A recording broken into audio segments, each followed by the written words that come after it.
when I first heard the whispers of what could have been was late last night, and it was breathtaking, shocking, and stunning. And to tell you the truth, it still is.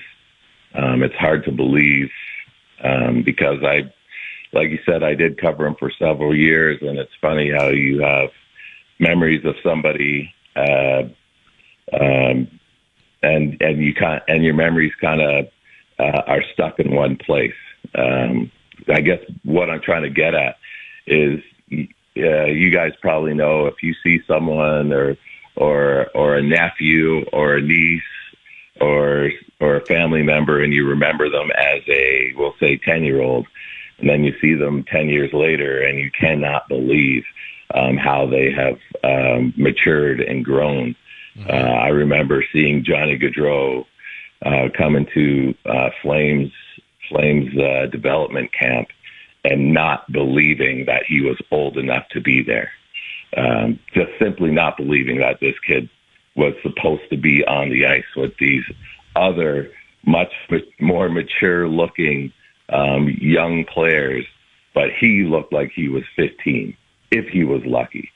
But when he was on the ice, it was clear he didn't even belong in the development camp, and he was going to be playing for the Flames as soon as he decided that he was going to.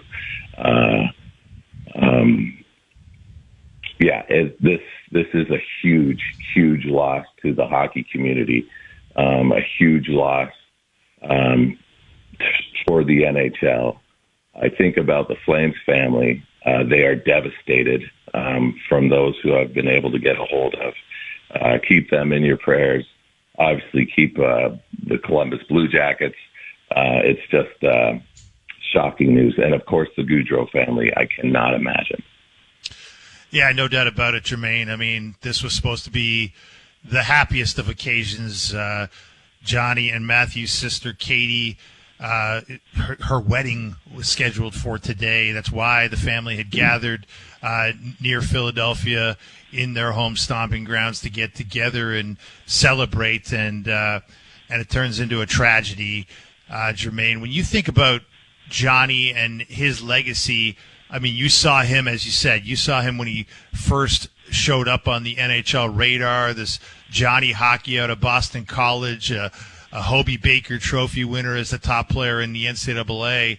I mean, what did you come to know about him as you covered him on and off the ice?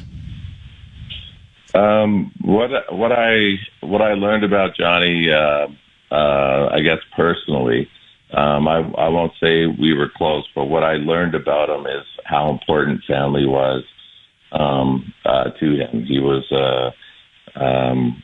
very close. Obviously, the story about how he learned to skate.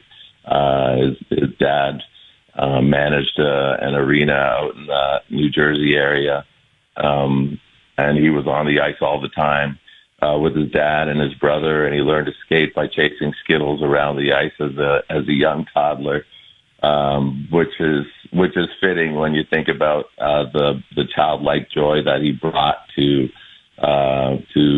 fans and viewers alike just by his play. But family first was always what Johnny Gaudreau was about.